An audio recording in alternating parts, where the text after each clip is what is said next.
The movie Blood Money. Subject, abortion. Product, killing babies.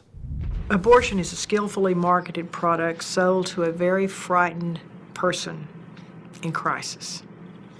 They buy that product expecting a fix and find it's defective. We put a clinic out on 30. It paid for itself in the first month. It was a profit center, and we were well on the way to opening more clinics. As a matter of fact, our plan was to open 3 abortion clinics in 1983 so I could be a millionaire in 1984. You know, they came in for 2 or 3 hours and wanted to do 20 abortions or 30 abortions and make their money and go away. They didn't care if the instruments weren't clean, and they didn't care if the instruments weren't cool. They just wanted to get their money and get through the day and go. There was a receipt on the chart. They would collect them, bring them up at the front at the end of the day. We would balance them, pay them in cash, no 1099, no W-2.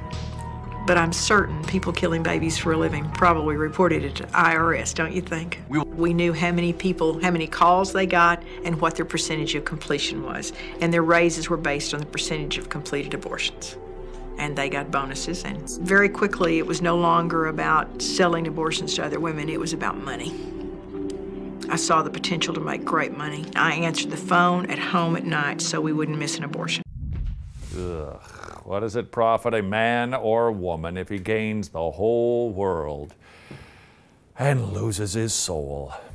But she is allowed to watch her pregnancy test turn positive or negative, and they would point to a chart on the wall and say, this is a positive test and this is a negative test, and if it's positive, we trained our people to reach over and grab the bony part of her elbow and squeeze.